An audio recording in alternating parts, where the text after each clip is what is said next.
انا النهارده تعبان، بس كل اللي ممكن اقوله ان ده فجر تحكيمي وميل شديد شديد شديد من الكاف والاقجع ليه تأثير على الحكم. حرب على الاهلي من الزملكاوية بجماهيرهم وبعض الاندية الاخرى بجماهيرها.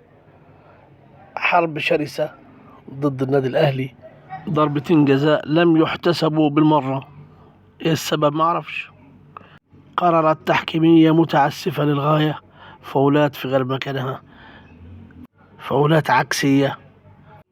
كورنر بيتحسب ضربة مرمى وضربة مرمى بتتحسب كورنر، ومع ذلك الأهلي فاز وهيفوز برا إن شاء الله وهيرجع بالكاس رغم كيد الكائدين. والسلام عليكم ورحمة الله وبركاته.